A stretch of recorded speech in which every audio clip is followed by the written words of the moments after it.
lamentablemente no tiene luz. Bueno, tuvimos que dar una vueltita importante, así que por eso. Yo terminé el canal y me vine directamente para acá. Es un gusto y me encanta que haya tantos chicos y que quieran preguntarme cosas que uno sabe a través de la profesión. Uno sabe, ustedes, que yo trabajo en radio, en tele, bueno, quién soy, por eso me parece que va a ser mucho más fácil, dinámico.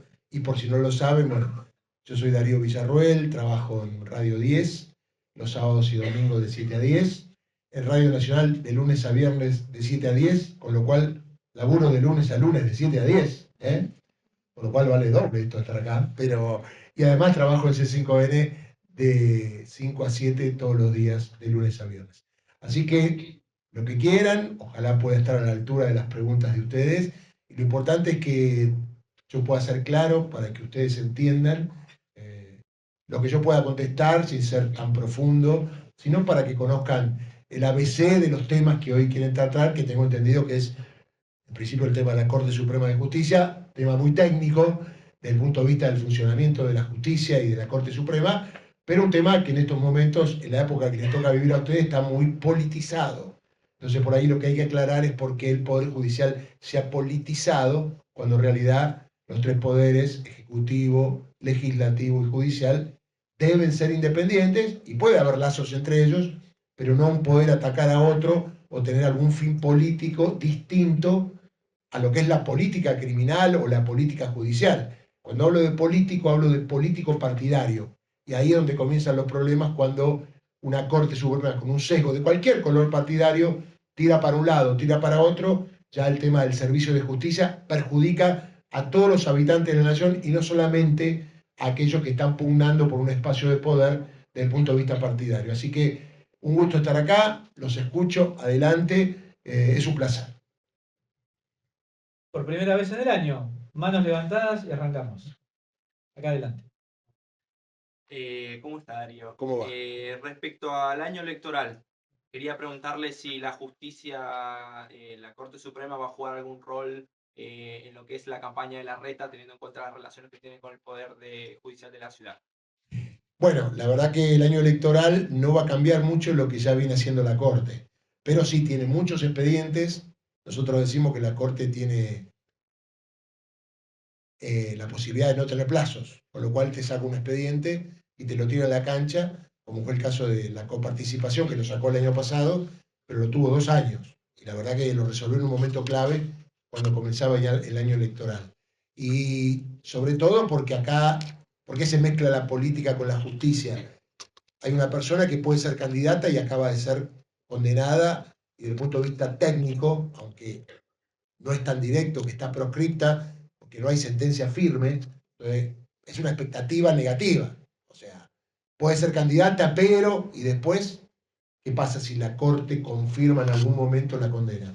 Entonces, me parece que sí, que la Corte va a jugar, y no está bien, algún partido importante en esta interna política, que repito, la Corte no tendría nada que ver ni que hacer, pero también está sometida a un juicio político.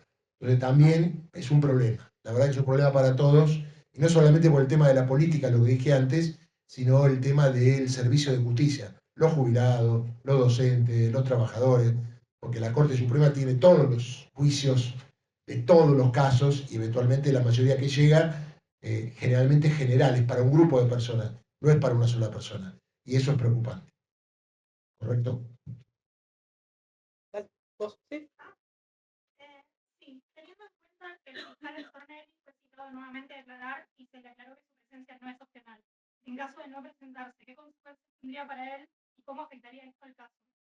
Bueno, en un país normal y en una justicia normal, un fiscal debería ir a declarar porque está como testigo. No tiene nada que ocultar, no corre ningún riesgo. Lo que pasa es que ustedes ya saben que Stornelli estuvo rebelde en su momento, en la famosa causa de Dolores, con el tema de espionaje ilegal, etc. Eso era otra cosa, porque estaba jugando en su pellejo. Podría tener problemas, de hecho está procesado por esos hechos. Pero acá tiene que ir a defender un dictamen, que fue el tema famoso del lago escondido, donde él dice que teóricamente esos chats no valen como prueba, y la Comisión de Juicio Político le va a preguntar, porque en esos chats aparecen hablando un señor que se llama Silvio Robles, que es la mano derecha desde el punto de vista de la vocería, por llamarlo de alguna manera, del presidente de la Corte, y también funcionarios del gobierno de Larreta. Entonces, al archivar esa causa en forma express en el mes de enero, cuando hay feria judicial, y no dar muchas explicaciones, queda un hilo de sospecha. Lo que va a pasar es que está citado para mañana, bajo apercibimiento, esto es información, de iniciar un jury de enjuiciamiento para quitarle los fueros con el solo hecho de que vaya a declarar. Una vergüenza, un papelón. Yo creo, esto es opinión, para mí lo peor para Stornelli es no ir. Porque si va le van a preguntar, está la gente de Juntos por el Cambio, que obviamente siempre lo han defendido, lo van a defender, se van a retirar, pero no va a pasar nada. No contestará las preguntas que no quiera contestar y no pasa nada. Podrá tener efecto político, pero no efecto jurídico. Entonces, me parece muy triste, más allá de Stornelli, que un fiscal de la Nación no quiera ir a una comisión de juicio político del Poder Legislativo, donde están las personas que elegimos todos nosotros para estar en ese lugar. Es decir, le está faltando el respeto al pueblo. Esta es una opinión. Allá al fondo. Sí. ¿Usted cree que Stornelli de alguna manera está involucrado en el caso? A ver, involucrado directamente no. Lo que sí tengo para mí, en enero no se resuelve nada, salvo que estés por detener una banda de narcotraficantes que se escapa en un helicóptero de Saiza. Lo digo en broma, pero casi pasa.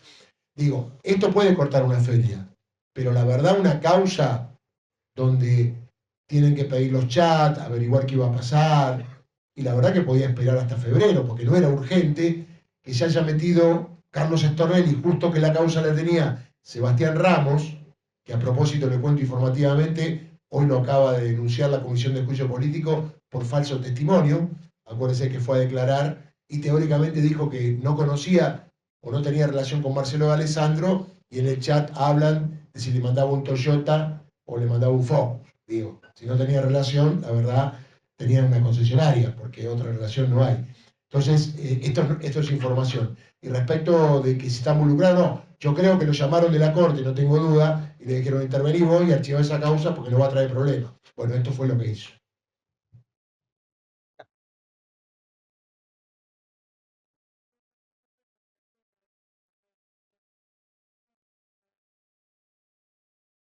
Motivaciones se encuentra en la militancia a partir de la consigna Lucha y Vuelve, y en ese sentido, ¿qué tan cercana ve la cancelación de la presunción a la vicepresidenta?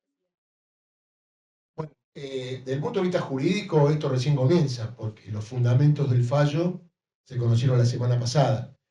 Ahí hay 10 días hábiles, prorrogable por otros 10 días para apelar, con lo cual hasta que esto vaya a la Cámara de Casación van a pasar 2 o 3 meses. Después la Cámara de Casación tiene que revisar un fallo de 1.616 carillas. En tiempos normales, una sala de casación que tiene una sentencia así para revisar tarda 3, 4, 5 años. No hay forma, desde el punto de vista estrictamente técnico, que una Cámara pueda revisar un fallo de 3 años y medio en juicio oral y otro tanto en instrucción en un término tan corto.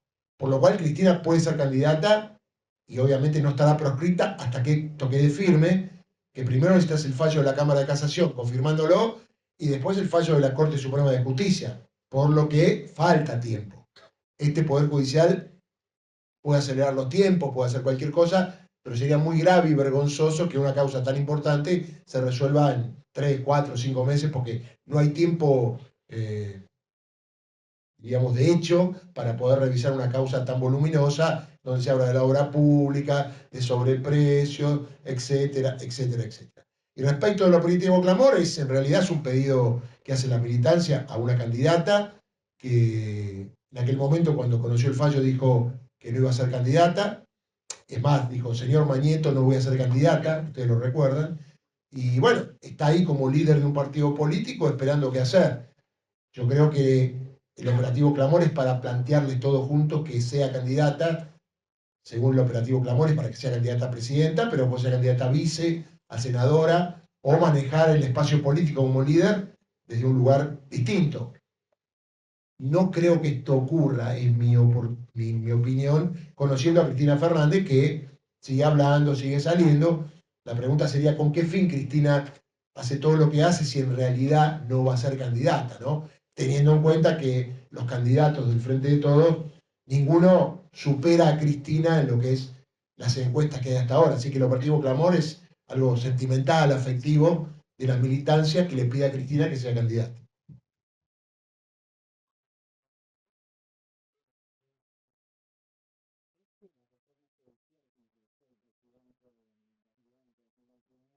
¿Podría llegar a solucionar esos problemas que planteás?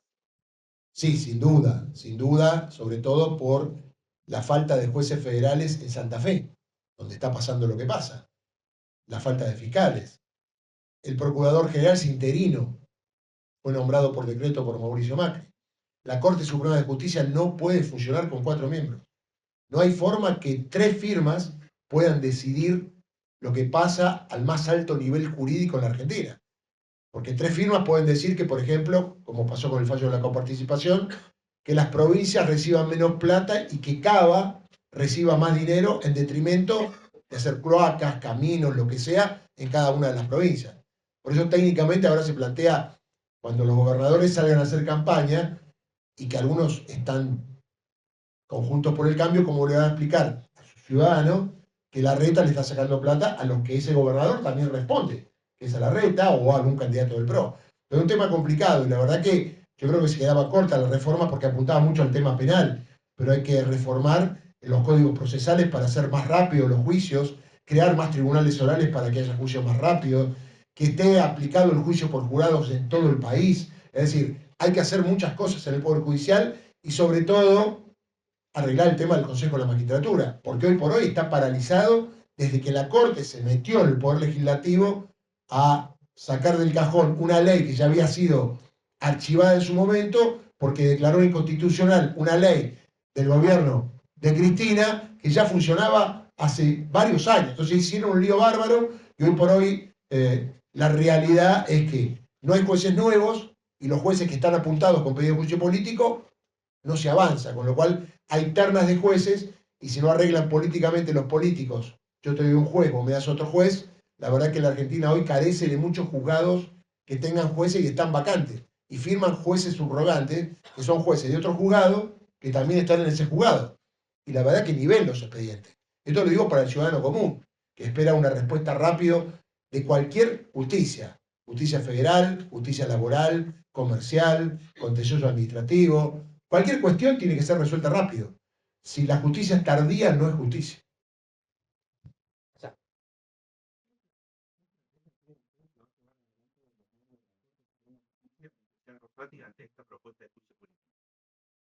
A juzgar por la cara que tenían el día de la apertura de sesiones, no lo podemos averiguar, ¿no? Porque decían 2 momias. Esto es opinión. Pero digo, deberán estar a la altura de las circunstancias porque siguen siendo presidente y vice de la Corte. Y la verdad es una responsabilidad muy grande. Es muy triste que no conozcamos las palabras de los ministros de la Corte. Es muy triste que no conozcamos las voces de los 3 jueces que acaban de condenar a Cristina, de los fiscales que la acusaron más allá del juicio oral. Digo, ¿por qué no dan notas? ¿Por qué no explican los fallos para que ustedes lo entiendan? Y ustedes leen y un lado van a decir Cristina es chorra y está bien condenada, el otro no, fue un invento de la justicia. Estaría bueno que los jueces den explicaciones ante periodistas que le puedan preguntar con fundamento, habiendo leído el fallo, pues yo siempre digo, a mí me encanta porque soy hombre de derecho, soy abogado, pero no creo que haya mucho que se hayan leído las 1616 tablillas del fallo, porque es complicado, y encima interpretarlo jurídicamente. Entonces lo bueno sería que por lo menos haya un cuerpo de abogados, ya que los miembros de la Corte no quieren hablar, que salgan y expliquen los fallos, para que el ciudadano común sepa de qué va la cosa, si no, cada día está más confundido. Allá al fondo. Sabiendo que no hay mayoría parlamentaria para incluir a los jueces, ¿por qué te parece importante el trabajo de la comisión? Porque deja expuesto algo que hasta hace poquito estaba oculto. Bueno, lo del lago escondido es una muestra. Imagínense lo que no sabemos que pasa en las relaciones espurias entre los miembros de la Corte y algunos vinculados a determinado partido político. De hecho, esto tiene su correlato. Acuérdense que cuando Macri ganó las elecciones, puso 2 jueces, que son estos 2, por decreto. Es decir, no funcionó porque fue un escándalo, pero tuvo la intención de ponerlos por decreto pasando por encima del poder legislativo que representa la cantidad de gente que lo votó. Porque a Macri lo votó mucha gente y él dictando un decreto y poniendo 2 miembros de la Corte pasaba por encima de toda la gente, la que lo votó y la que no lo votó. Seguimos con el tema del Procurador General, cómo le echaron a Gil Carbó, seguimos con el juez Carlos Estorrelli, seguimos con la persecución a muchos funcionarios kirchneristas, con la doctrina residual de Martín Irursun, que teóricamente metían presos a funcionarios que podrían ser juzgados, sí, pero nunca debieron ir presos. ¿Por qué? Porque gozan de la presunción de inocencia y además no iban a eludir la acción de la justicia. Entonces, me parece que el juicio político sirve para exponer, por ejemplo, por qué Stornelli no quiere ir, por qué el otro día Sebastián Ramos mintió, y eventualmente habrá que ver si los jueces de la Corte van. Si están limpios, absolutamente limpios, ¿por qué no van a ir? Es la caja de resonancia del pueblo. El pueblo lo está citando, representado por los legisladores, que recordemos, también votaron de otros partidos, que no son solamente del Frente de Todos, para que se haga el juicio político, que no termina ahora. Porque una vez que se desarrolla, hay 3 años más, y en esos 3 años cambian las cámaras, para que eventualmente se pueda votar por primero el tratamiento en el Congreso. Sería bueno que los jueces puedan defender su postura diciendo no, lo que ustedes dicen no es así. Hay mucha prueba de que el Poder Judicial en la Argentina, de la Corte para arriba en materia federal, está absolutamente podrido, y lo digo como abogado, no como periodista.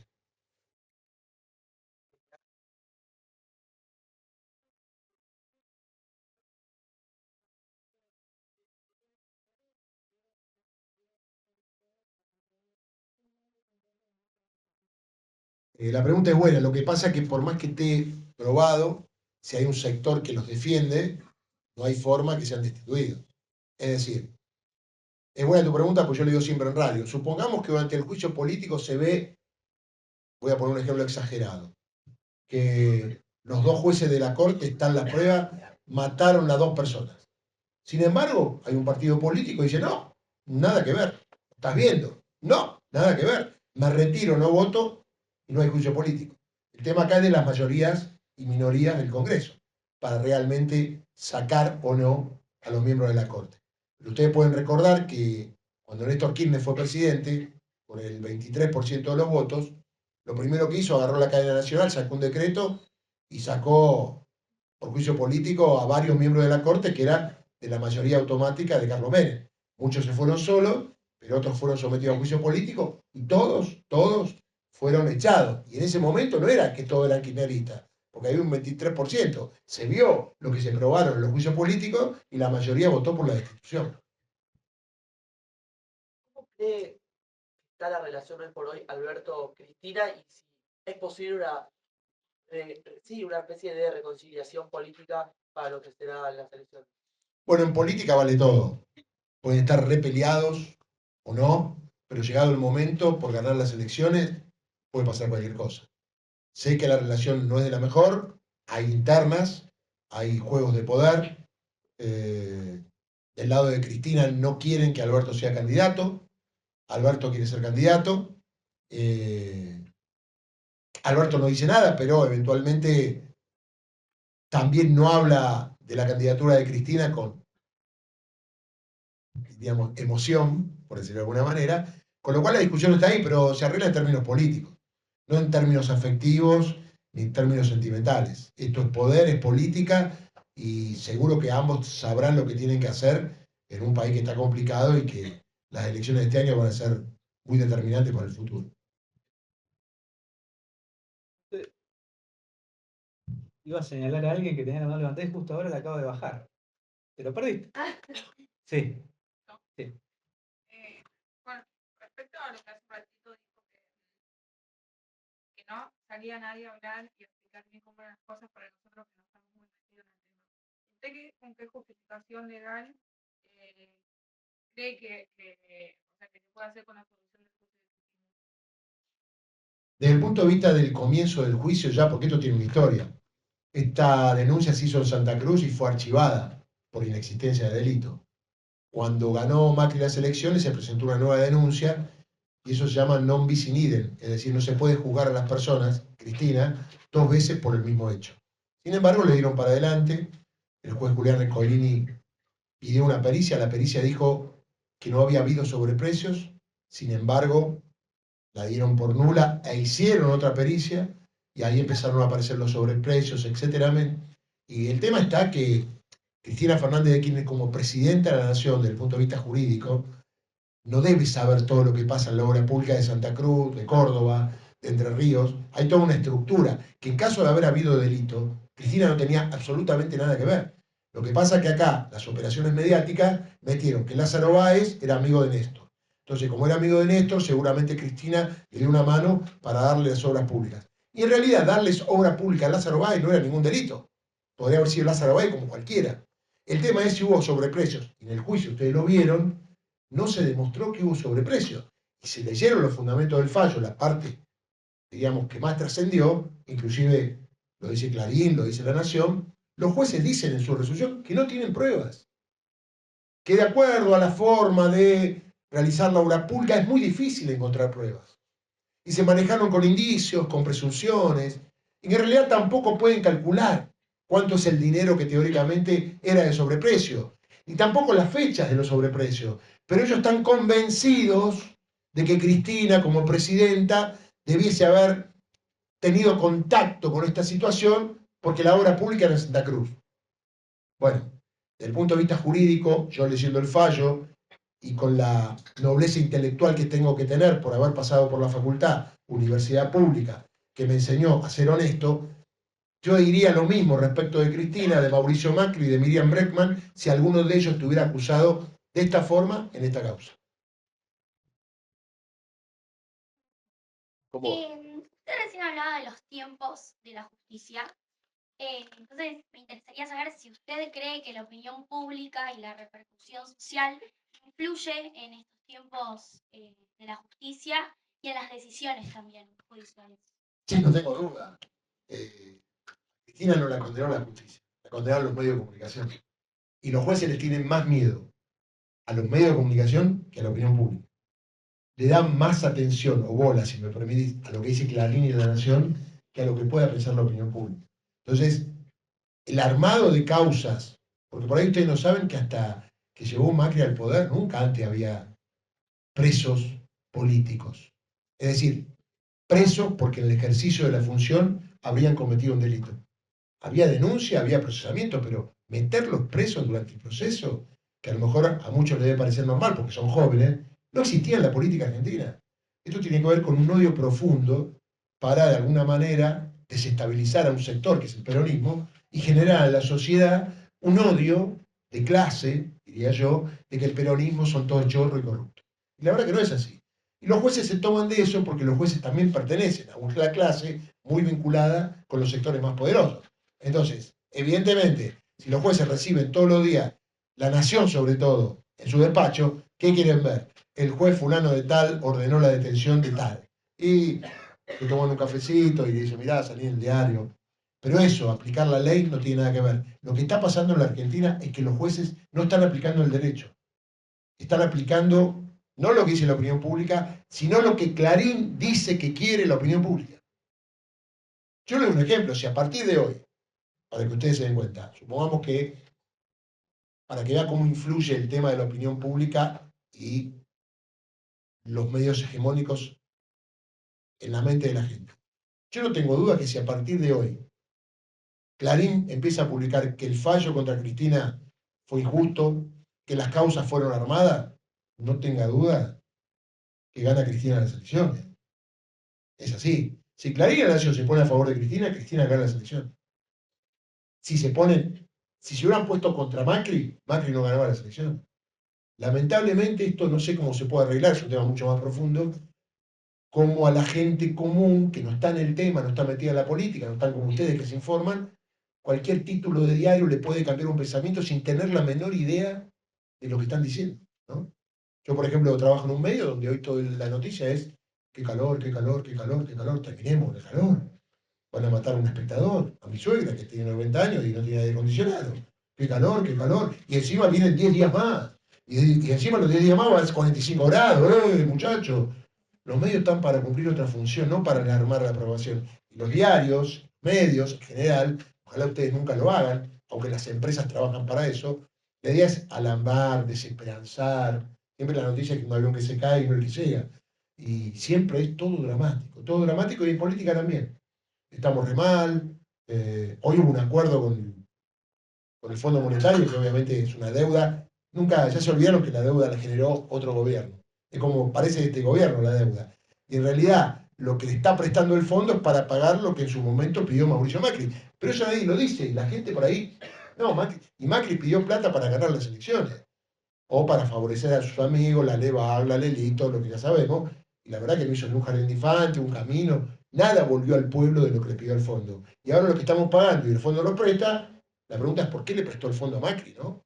Esto también es profundo, ¿no? ¿Por qué el fondo nos quiere tener tomado siempre de la solapa para decir las cosas que tenemos que hacer en función de haberle dado un préstamo a otro? Es cierto que los países tienen continuidad jurídica, entonces, si yo soy presidente y hago un desastre y viene otro, lamentablemente tiene que pagar el desastre, pero hay que ver de qué forma, de qué modo, y siempre y cuando no sea perjudicial para el pueblo argentino. Ahí al fondo, sí. Recién decías que quien condena a Cristina fueron los medios y no tanto la justicia. Mi pregunta es la siguiente. ¿Cómo ves la postura de los medios frente al proceso del juicio político en contra de la Corte Suprema? Si lo leen, la defienden todos los días. Fíjate que hay temas más importantes, porque si bien el tema se instaló, gracias a Dios se instaló, hubo días que no ponían nada de la reunión de la Comisión de Juicio Político. Y tampoco pusieron nada cuando declaró este juez que mintió, no lo pusieron. Cuando Stornelli no va, no dicen nada, la tapa de los diarios. La verdad que no es que le están dando bolilla, el tema supera porque estamos en una situación que un poder, prácticamente el poder ejecutivo, denuncie al otro poder. El judicial es un tema dramático, es decir, una democracia complicada. La pregunta es cómo arreglamos esta situación y la verdad que la respuesta no la tengo.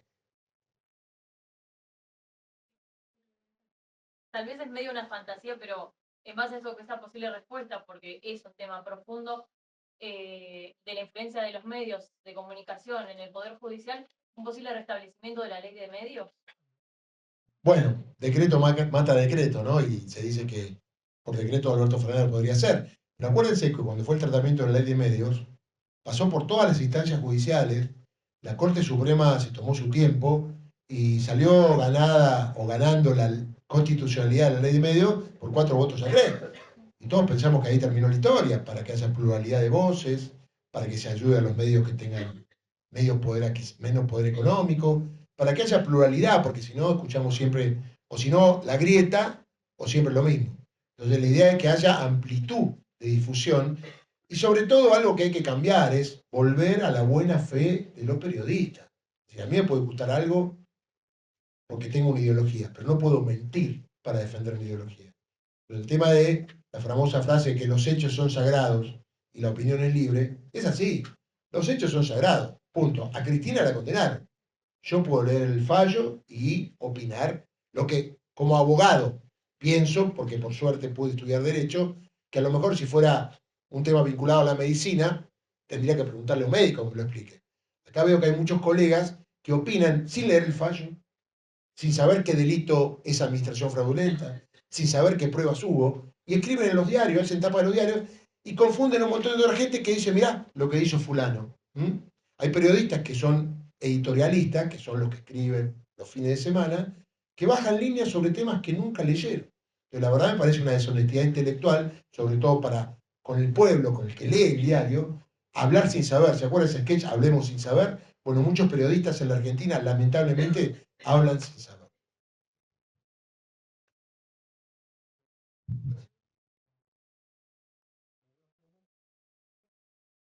No, estaba haciendo así. Y digamos, el pueblo los está citando a la Corte Suprema, también por el Stornelli lo mismo. ¿No sentís que la figura del político sale cada vez más del pueblo y viceversa? Me parece que hay que trabajar de ciudadano. Y trabajar de ciudadano es ser un poco un ser político, no partidario, político. Ustedes están acá y reclaman. Si algún día hay una injusticia, reclaman. Eso es participar de ciudadano. Si a ustedes le aumentan el subte, reclaman o deben reclamar. Si viven en un edificio de reunión de consorcio y le quieren cobrar algo que no es, van y reclaman. El tema de los políticos es algo que yo creo se alejan, porque también nosotros nos alejamos. Y nos inculcan que los políticos son una clase que no sirve, que roban la plata, que no trabajan. Hay algunos que no trabajan, de verdad. Pero la verdad que lo único que va a salvar una democracia es la política. ¿Cómo creen ustedes que vamos a hacer para tener un país más justo? ¿Cómo creen que vamos a hacer para que haya mejor distribución de la riqueza? ¿Cómo vamos a hacer para que no haya gente durmiendo en la calle? ¿Cómo va a ser para pagar la deuda contra el Fondo Monetario Internacional? ¿Cómo vamos a hacer? Con más política, más participación, más ideas, más compromiso, más debate, más militancia. En la vida y en la política. Ahora, si dejamos que las cosas las hagan los políticos y cuando no nos gusta decimos los políticos no sirven, no, porque esos políticos están ahí, porque nosotros con el DNI, que le digo vayan buscándolo porque es una herramienta importantísima, son los que lo ponemos y también lo podemos sacar. O sea, nosotros que nos quejamos tanto, somos los que no le exigimos a los que teóricamente votamos. Miren, el día que ganó Macri, al 51%, yo lo dije en la radio, a los que votaron a Macri, ahora exíjanle todo lo que prometió. ¿O es que lo van a dejar hacer lo que él quiere? Bueno, nadie le reclamaba a Macri. Los medios lo apoyaban, estaba bárbaro, 53.000 millones de dólares, el mayor préstamo de la historia, y así quedamos. Y del otro lado, ¿qué pasó?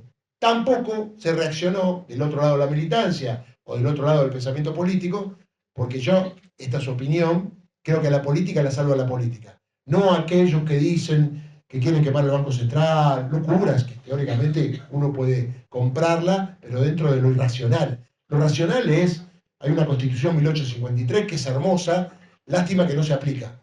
Ese es el problema.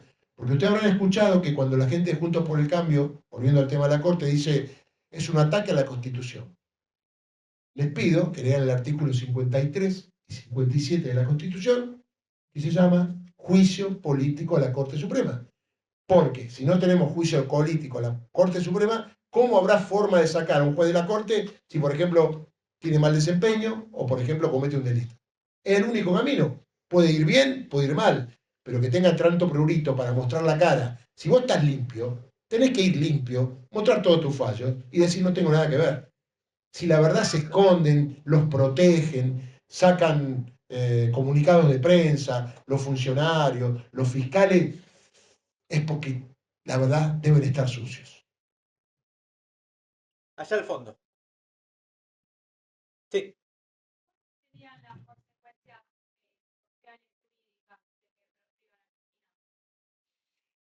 No, sociales no. A ver, mucha gente se va a sentir mal, pero usted sabe que la condena a Cristina primero dice condenar a 6 años de prisión.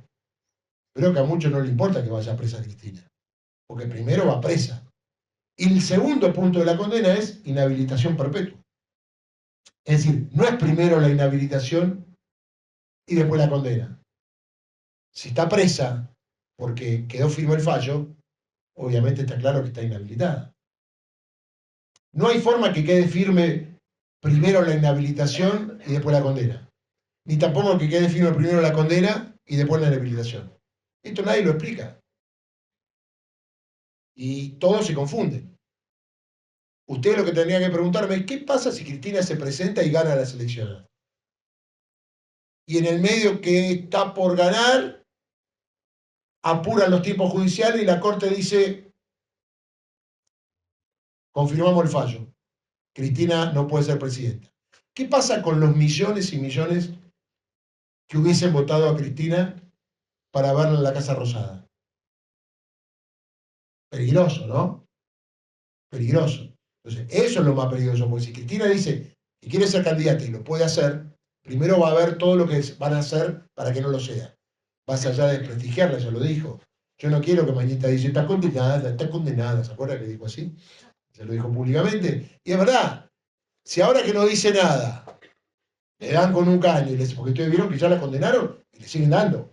¿Qué más? ¿No? La condenaron, está medianamente proscripta, porque la verdad es feo para un candidato, che, no puedo ser candidato porque tengo una condena. Entonces, el candidato piensa, la verdad, ¿cómo voy a ser candidato si por ahí pierdo o pierde el peronismo, porque estos tipos se van a encargar de decir que soy chorra y la gente les va a creer. Pero también yo pienso otra cosa.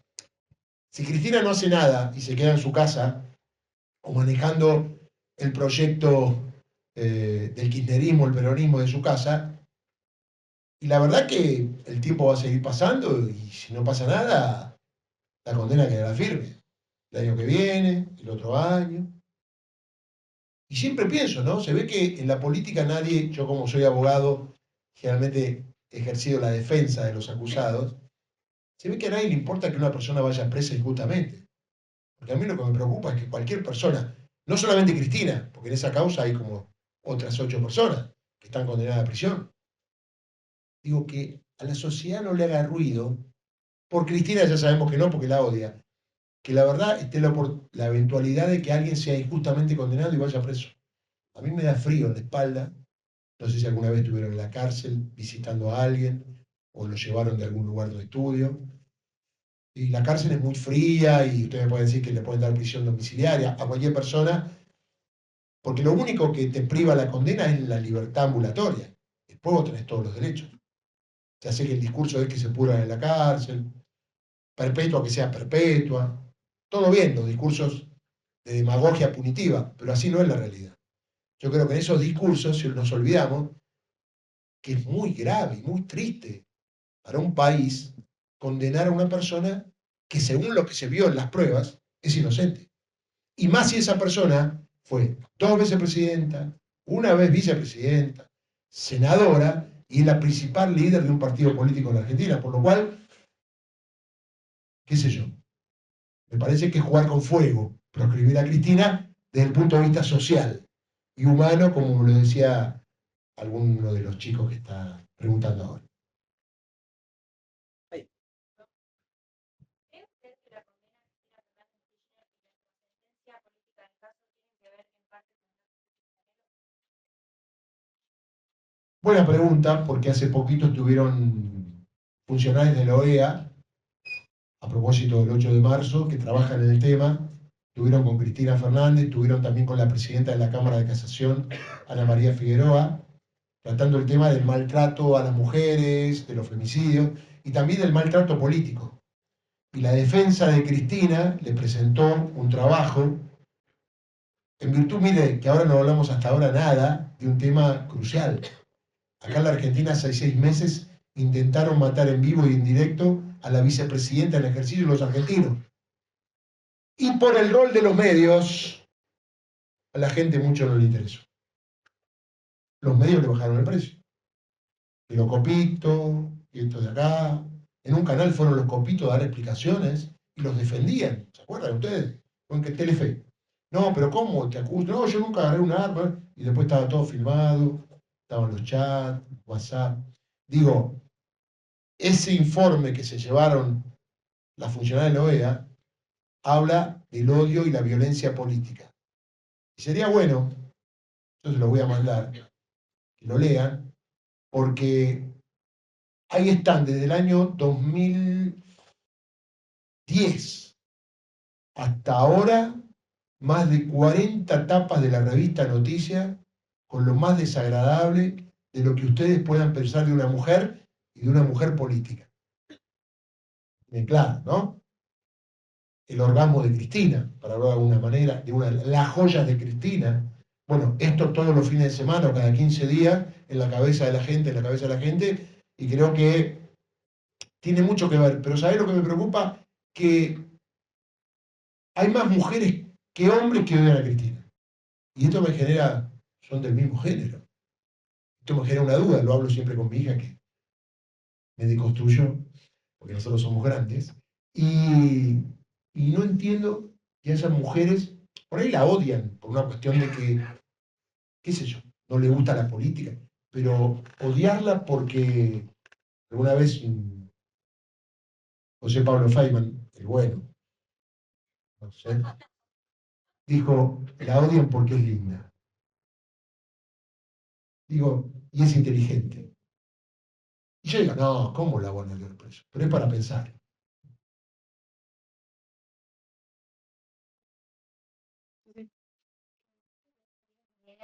corta que no se escucha en el fondo. Que vos podías leer el fallo y entender muy bien todo, porque cada vez es vacía, y que otros opinaban sin haber estudiado. ¿No crees que al haber estudiado García y ser abogado da una ventaja a la hora de ejercer periodismo judicial? Absolutamente, absolutamente. Es como un plus que uno tiene, porque el derecho es una ciencia. Y la verdad, yo aparte de eso trabajé 10 años en tribunales, conozco a muchos jueces, conozco a muchos fiscales, y mirá la ventaja que te puede dar ese conocimiento de esa relación. No voy a revelar las fuentes, pero yo sé quién fue el que dio el dato de que se iba a fugar de la cárcel alguien de Seiza. ¿Por qué lo sé? Porque hay una fuente que yo conozco y que trabajó conmigo que me lo dijo. Y a su vez, si me mandan una fotocopia de la declaración indagatoria, yo puedo entender que es una indagatoria. No implica esto que los periodistas que no son abogados no puedan hacer periodismo judicial. Todo lo contrario, yo siempre lo recomiendo. Pero lo bueno es que tengan la inquietud de hablar con un abogado, siempre hay un abogado en la familia, tratar de leer el Código Penal, el Código Procesal, para saber de lo que habla, porque la audiencia cuando escucha, uno se da cuenta cuando alguien está hablando de algo que no sabe y cuando está hablando de algo que sabe. En cualquier materia, deportiva, económica, cultural, qué sé yo, yo de economía no sé nada. Y cuando a mí me llaman a la opinión de economía no sé, y eso que soy abogado y tuve 2 materias, política económica y economía política.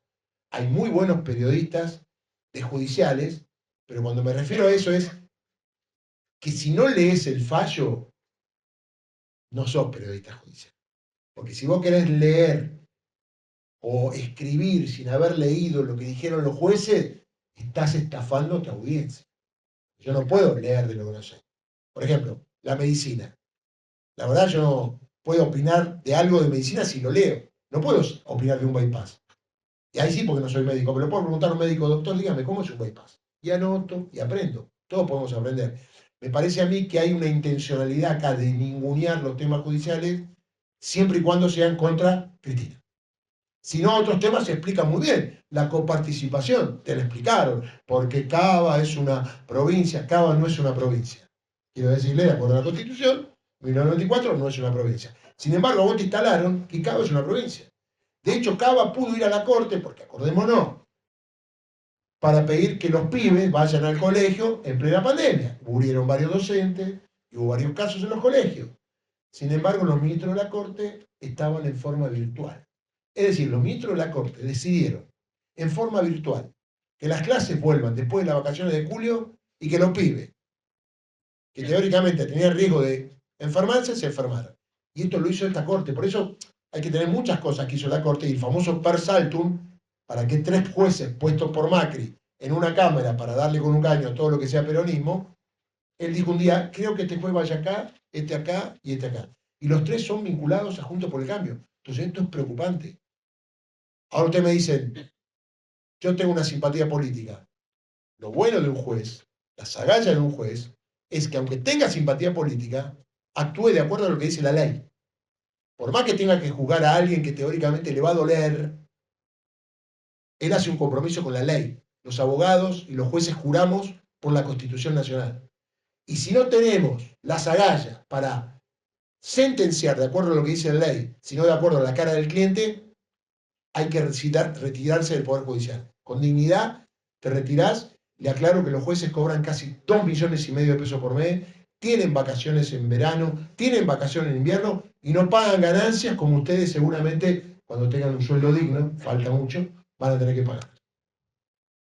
Entre las lecturas que plantea Darío para conocer un poco más y para meterse más en el tema y poner blanco sobre negro temas relacionados a la justicia, yo voy a recomendar Injusticia Mediática, que es un libro que escribió nuestro invitado y la verdad para entrar y para entender las diferencias, muchas veces para darse cuenta la confusión que hay a la hora de informar, es realmente un texto digno de que lo lean y que lo vean. Está acá en el archivo de TEA y si no se consigue en muchos lugares.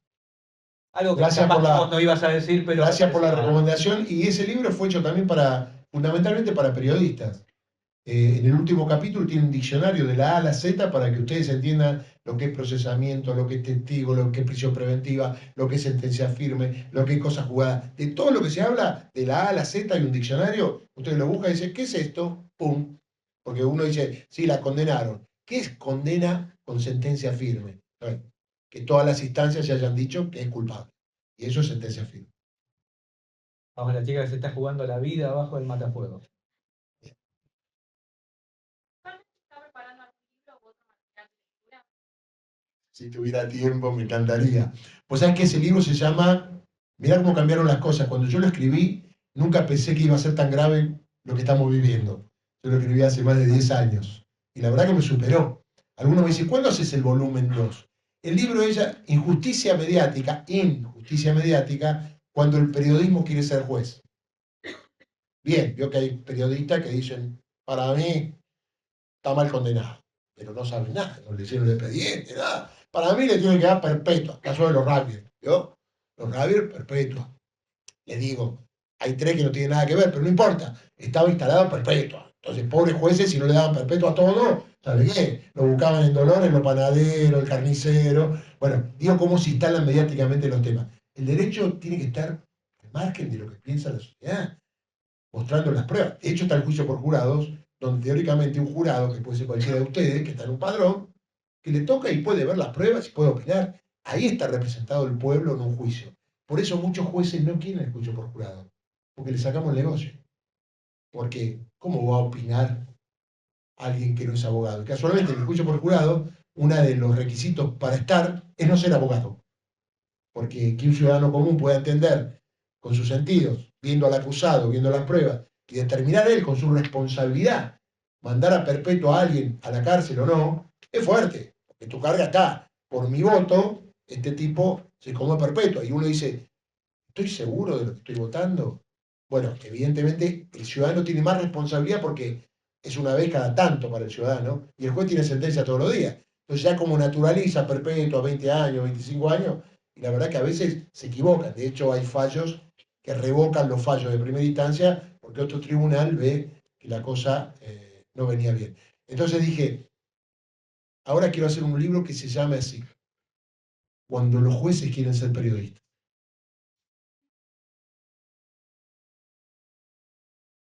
Porque quieren estar a la altura de lo que dicen los periodistas, de los fallos que tienen que resolver ellos. Y yo en ese libro, ¿sabes lo que puse un día? Tengo miedo, hace 12 años, que algún día haya un juicio oral donde los jueces digan, la verdad, como en este caso, no hubo pruebas, la verdad, no están los montos de los sobreprecios, la verdad, no sabemos qué obras públicas se hicieron o no, pero estamos convencidos por la íntima convicción, paréntesis, y por lo que dice La Nación, Infobae, Clarín y todos los medios, que Cristina es culpable. Y esto está sucediendo. Sin ser tan pragmático, ustedes saben que en este juicio se agregó un libro por lectura que se llama Yo acuso, que lo hizo Margarita Stolbizer, tiene la oposición. Y los jueces tomaron eso como prueba. Y no se enteraron, no lo saben. ¿Por qué? Porque nadie se los cuenta. Y declaró una señora que odiaba a Cristina, Zubik, la deben tener a Zubik, que va muy seguido a los canales, diciendo que ella una vez, y agregaron ese testimonio, vio a Cristina Kirchner en la casa de Lázaro Báez porque Néstor Kirchner la había ido a visitar, lo había ido a visitar y comieron un asado. Esa es una prueba. Digo, la verdad, y me duele porque estos 3 jueces, repito, son de carrera judicial. Y la gente debe pensar, che, los jueces deben ser y parecer. A ver, vamos a leer la obra jurídica, porque ojo, podían haber escrito algo mejor, aunque no se ajuste a derecho, pero voy a decir, la biblioteca está de un lado y la biblioteca del otro.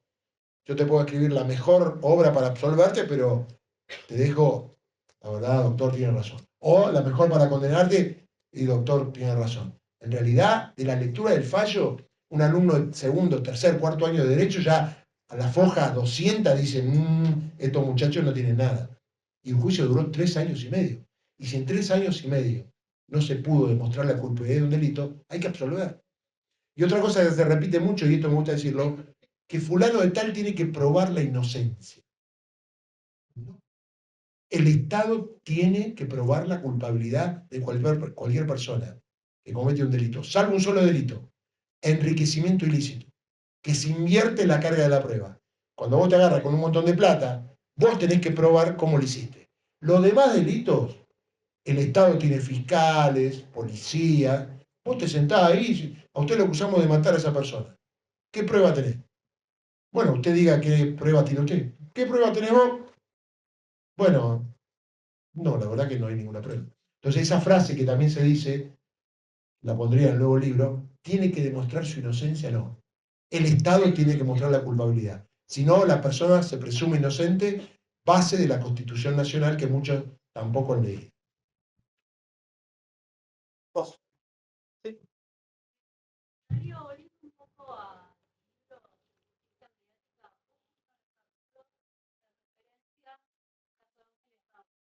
¿El caso, perdón?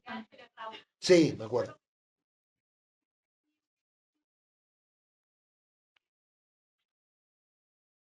Buena pregunta. Te digo porque trabajo en un medio.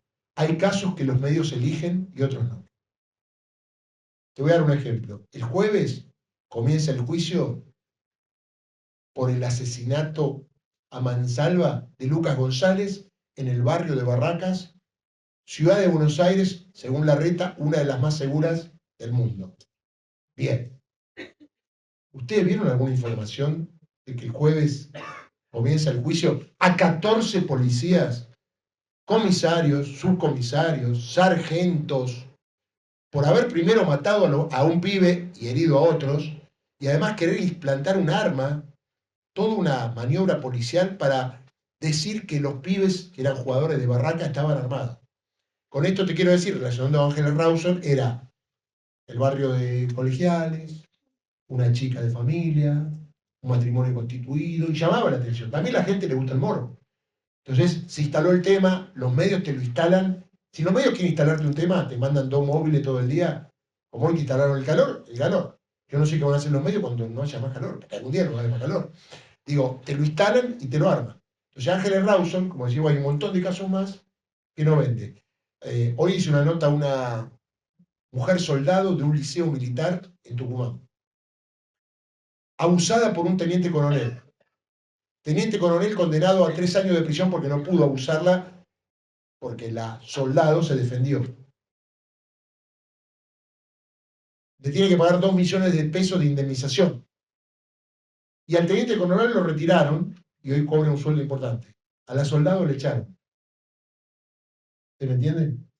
A la soldado víctima del hecho le echaron. Obviamente la justicia existe, a pesar de todo, existe. Puso las cosas en su lugar, porque yo hablé con la chica pobre, está destruida, se tuvo que separar, tiene 2 hijos, por suerte tiene trabajo, pero la idea de ella era ser suboficial, servir. Sin embargo, un teniente coronel la encerró una vez, le dijo, tiene que limpiar acá, en un lugar donde no había ni ventanas ni nada. Cuando estaba adentro, quiso abusar de ella se opuso, le pidió que le haga sexo oral y la chica se opuso, y tuvo la valentía, imagínense, en un regimiento, la chica ir a denunciar eso contra el titular de ese regimiento. Obviamente hicieron la cruz, le hicieron de todo, terminó así. Pero es verdad lo que decís. Los medios, lamentablemente, y les voy a decir algo. Vio que lo tenía una marcha. ¿Cuántos medios la cubrieron? ¿Ustedes vieron a muchos medios? No fue tapa de La Nación ni de Clarín el otro día. De género, lo voy a decir ahora que estoy deconstruido, es mucho más lo que se habla que lo que mucha gente dice saber, conocer y querer cambiar. Todo, viste, los verdes y qué sé yo, vamos, y el derecho a las mujeres, y las marchas de lesbianas, y todo bien. Pero me parece que las conciencias de los argentinos no entra el tema porque los medios no lo compran. Los medios no lo compran. Yo trabajo en un medio. ¿Y sabe qué te dicen? ¿Sabe qué pasa? Con eso baja el rating. O sea que nosotros trabajamos solo por el rating. Antes no era así. Antes importaba el contenido. Y el amigo se ríe porque sabe que antes importaba el contenido. Últimas 3 preguntas de la conferencia. Te agradezco porque cierran el estacionamiento y no puedo sacar el auto. ¿Qué lo dejaste acá al lado? Acá al lado. No, está todo conversado. Sí, vos. No, la compañera de atrás. Sí.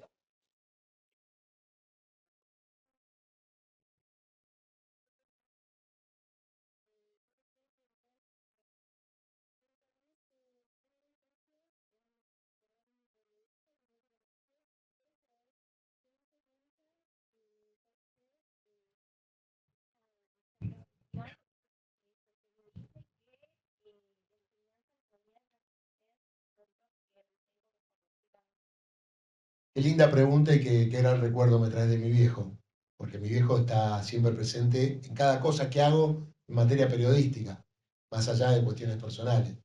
Y yo llevo el periodismo en la sangre como él.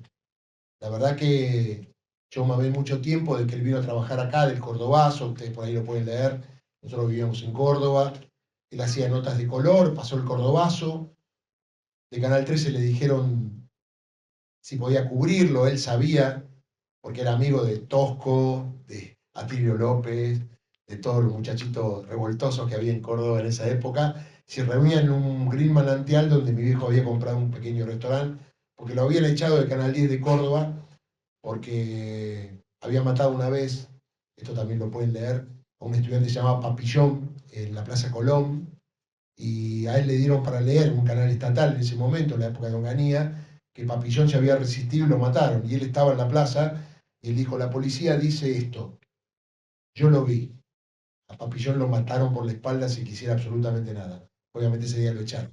Esto para contar por qué estaba trabajando, haciendo notas de color en el Canal 13. Y la verdad que yo cuando nos vinimos para acá, porque la familia Villarruel, incluso a mi hermano, somos desarraigados de Córdoba, porque una vez que lo vieron, tuvimos que venir acá. Y la verdad que yo tenía 10 años, mi hermano 5, y él iba a Canal 13, para nosotros Canal 13 éramos cordobeses. Y él me llevaba todos los días a la redacción, imagínense lo que uno aprendió, todos los días a la redacción, porque me dejaba ahí con la máquina de escribir, yo tenía 10 años, escuchaba a los periodistas, hablaba con los periodistas, comía con los periodistas, me llevaban la nota al móvil, entonces uno mamó esto. Y la verdad lo que yo puedo decir que mi viejo me enseñó, primero, respeto por el oyente o el televidente. Lo más importante en la relación periodista-televidente es el televidente. Segundo, siempre con la verdad. Siempre con la verdad. Segundo, el periodista o tercero no puede ser millonario. Puede vivir bien, totito, pero si sos millonario, algún interés estás representando. ¿Mm? Y lo más importante, la ética a la hora de decir lo que uno dice. Y el compromiso de bancarse con el cuerpo lo que uno dice con la boca. Entonces, todas esas cosas las aprendí y yo le puedo transmitir a ustedes que amen esta profesión, que no sea como una profesión más, porque esto es un oficio. Mi viejo siempre decía, el periodismo no es una profesión, es un oficio. Se aprende todos los días. Entonces vos empezás primero de escribir una nota, de salir un móvil, de poder ser columnista, de poder ser conductor. Cualquier cosa que hagas no es más que otra. Si vos sos capaz, vas a ser capaz escribiendo una pequeña nota, conduciendo, siendo columnista. Entonces, la enseñanza que yo puedo dejarlo como experiencia es, ¿sabe qué? Poder salir a la calle y caminar con la frente ancha. Y si alguno te dice algo, vos defendí a fulano, explicarle cómo son las cosas. Y la verdad que a mí, en mis años de edad, 62, puedo caminar por la calle, nadie me insulta, nadie me putea, y la gente me dice, lo escucho siempre, usted explica, porque yo tengo la obligación al ser abogado de no poder decir cualquier cosa. Porque a mí también me ven abogados. Yo también ejerzo una profesión. Yo también a veces me siento en un tribunal y hablo en la tele y los jueces, te imaginás, hacen así. A ver este que habla tanto en la tele como habla en los estrados judiciales, y no es lo mismo que hablo en la tele, ahí tengo que profundizar. No voy a decir la ruta del dinero acá, como muchos dijeron. Se supone que es un delito, no la ruta del dinero acá, que le aclaro, en la causa de la ruta del dinero acá no hay ningún K. Sin embargo, Clarín y La Nación bautizaron la ruta del dinero acá y quedó la ruta del dinero acá. Como eso, me están dando idea para hacer el libro. Tengo un montón de casos donde los medios dijeron tal cosa, los medios dijeron que a Nisman lo mataron, y Nisman se suicidó. Y hay gente que todavía cree que a Nisman mataron, no leen la situación. ¿Qué pasó con Nisman? Nisman hizo una denuncia porque se iba a quedar sin laburo y después no supo defenderla con el cuerpo. Cuando iba a ir al Congreso dijo, hoy no tengo nada. No tengo nada, de hecho la causa memorándum, ¿cómo terminó? Con un sobrecimiento. Y usted mira, pero ahora lo tiene la Cámara de Casación. Bueno, si van a hacer cualquier cosa para pegarle a Cristina, ya el tema de lo que yo puedo aprender o transmitirle es el segundo plano. Pero te agradezco la pregunta porque además de tener un maestro como es Víctor Hugo, mejor primero me salió mi papá, Víctor Hugo, mi papá fue el que me vinculó con Víctor Hugo y yo empecé a trabajar con Víctor Hugo. Entonces la verdad tengo esos dos maestros en mi vida, más no puedo pedir. Últimas dos, justo y ahora me levantan la mano 20, ¿se dan cuenta de cómo son? Tengo miedo que se te salga el brazo, así que te voy a dar la Es palabra. difícil tarea la tuya, ¿eh? Es difícil tarea. Sí,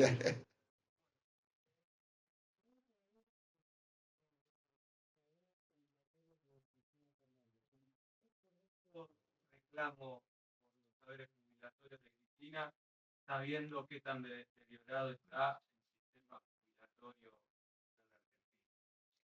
Cuando uno trabaja, hace aportes.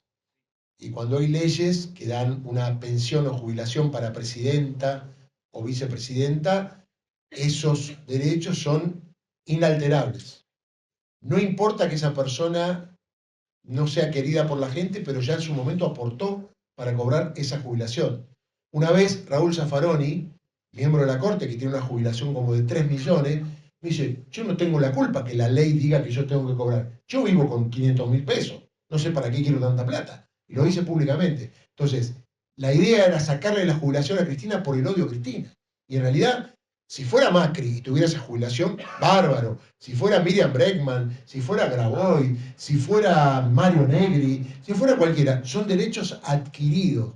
Derechos adquiridos es que nadie ni ninguna ley te puede sacar lo que vos ya pagaste. Es cierto, los jubilados cobran menos, pero cobran en función de lo que aportaron. Entonces, si hay leyes especiales, porque uno dice privilegios, pero se llaman leyes especiales, que hay jubilaciones especiales, por ejemplo, para el Poder Judicial, que cobran el 82%. Es decir, hay jueces que se fueron con el 82% de sueldo por haber trabajado en el Poder Judicial. Y no es lo mismo que mi suegra, que gana 73.000 pesos y que laburó en un comercio. Pero eso confunde a la gente porque, por más que sea el peor y que vos lo odies, si su aporte le corresponde. No hay ninguna otra posibilidad. Y si se lo sacan, es algo arbitrario. No forma parte del Estado de Derecho. ¿Ah? ¿Te animás a elegir la última voz? Yo elijo la última. Dale, la última la va a elegir el invitado. Cuando hay un caso judicial, a mí me enseñaron que hay 3 verdades. La verdad histórica, que es lo que pasó. La verdad jurídica, que es lo que se puede probar en un juicio. O la verdad mediática, que es lo que dicen los medios que pasó. Pregunto, ¿por qué seguía hoy la sociedad argentina? ¿Por cuál de las 3 verdades he terminado esta charla?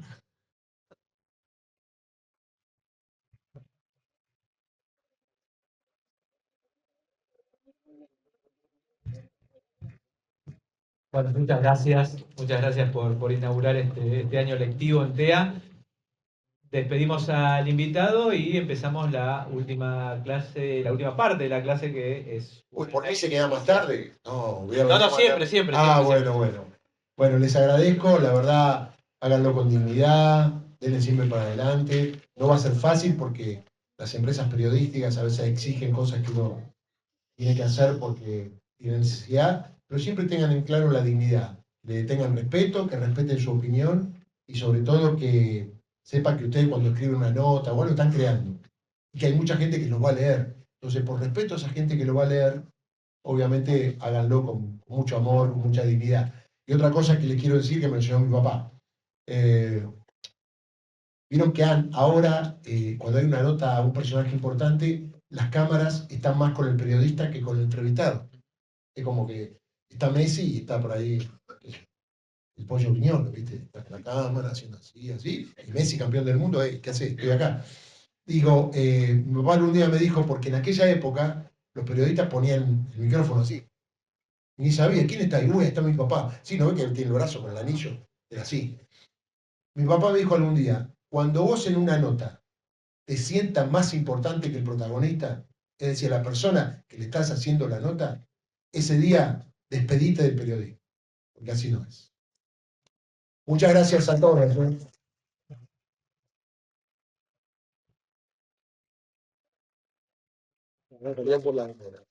Cuando quieras, a disposición. Mil gracias. Darío, ¿le puedo pedir el contacto?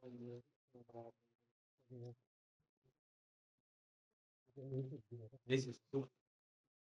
Te pide mi teléfono que yo no lo sé.